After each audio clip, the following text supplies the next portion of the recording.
and how to give some serious dawah without being in their face like all the time. Can you give me a scenario, just so I understand what you're talking about? It's like a sin that is being committed. A sin that's being committed, yeah? Yeah, continuously. And I have a very close relation to this brother. And you want them to stop that sin? Yeah. Inshallah. All right, really, I can only give you advice on the matter. Number one is you and I have to accept that we don't have the answers to everything. All right, we have to accept that.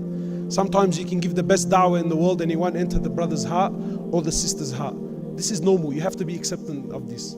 There are prophets on the day of judgment that will stand before Allah with no followers. Does that mean that they failed? No way. So you do your part. If the brother or the sister accept, alhamdulillah, they accept. If they don't, well then I've done my part, and really I can only carry on with da'wah I can only carry on with what dua to Allah subhanahu wa ta'ala and to us. In general, and I'm saying in general, whether yourself or anyone else, one of the biggest problems that we face as, again, I hate using this term, da'is, is, and I'm not saying that you're doing this, wallahi, I'm saying in general, is sometimes we want to impress the person with how much we know about Deen. And I want to impress you with the dalil and how accurate the hadith is that I'm giving you, that you are doomed for destruction. This isn't da'wah, man. I believe anyway. Da'wah is when my heart is sincerely burning for your safety. That when I talk to you, I don't talk to you to impress you with my knowledge. Wallahi, I'm calling you sincerely because I want you to be in Firdaus al-A'la. And I feel that da'wah is more effective than anything else. So yes, da'wah, you do the da'wah of the action. Of course, we know that the 3 levels. The best is to stop it with your hand. If you feel that stopping it with my hand is going to cause it, then try to stop it with your tongue. If you feel like I'm trying with my tongue and it's still not working, right, then definitely whenever you do da'wah, it has to be coupled with dua.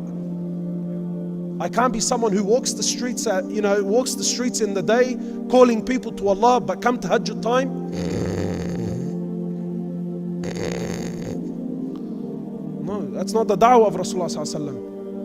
Rasulullah sallallahu alaihi wasallam walked the streets in the day and stayed up the nights crying before Allah Azza wa Jal.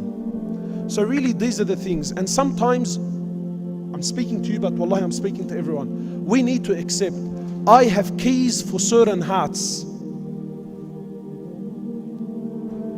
And sometimes your key won't open my heart. That's just the bottom line. You just have to accept it. That's just how it is, man. So if you feel like, look, I'm trying with this brother, I'm trying with this sister, I don't seem to be getting through, then personally I say stop and don't tarnish that relationship. Stop. Send someone more qualified, or find someone that you feel they respect or they like or they honor or they have a liking towards. Sometimes maybe you can direct someone else to them, you know.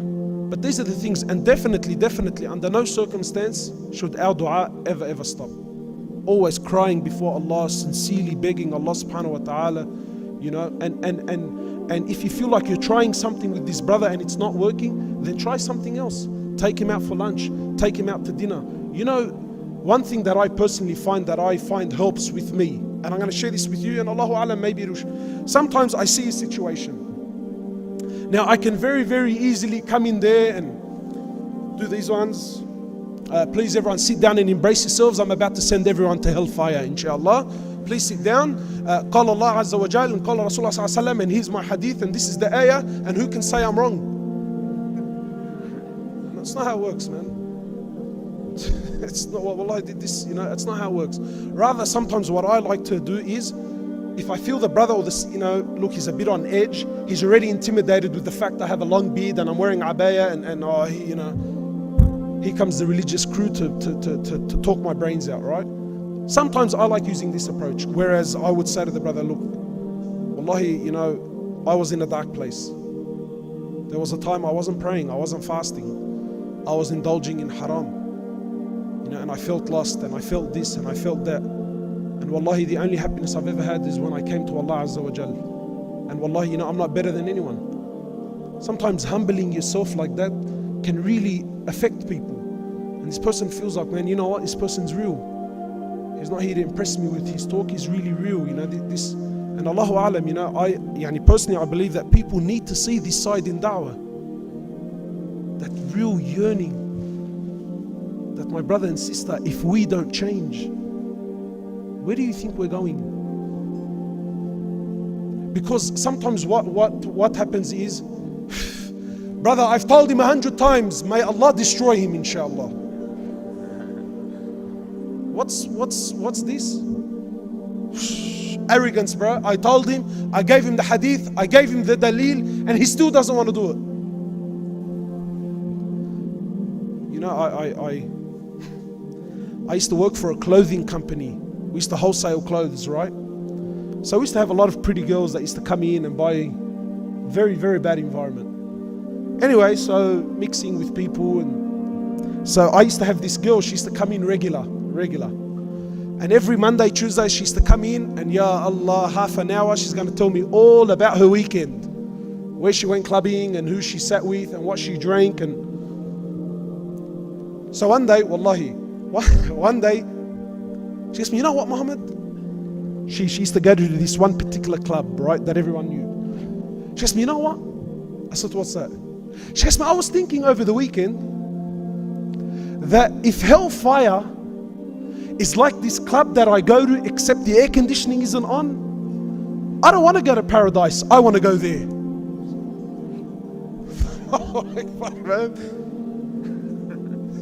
She thought maybe hellfire is, you know, it's very hot, humid, maybe things are a bit cramped.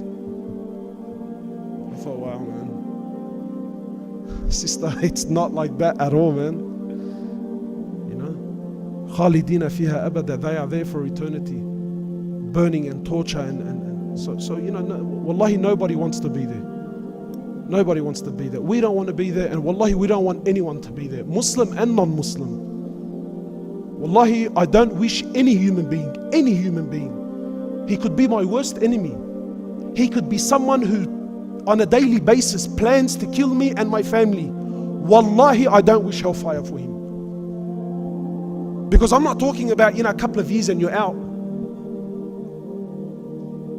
I'm talking about genuine punishment here, man. We ask Allah subhanahu wa ta'ala to save us. So sorry, man, I hope that sort of somewhat answers your... Barakallah feek.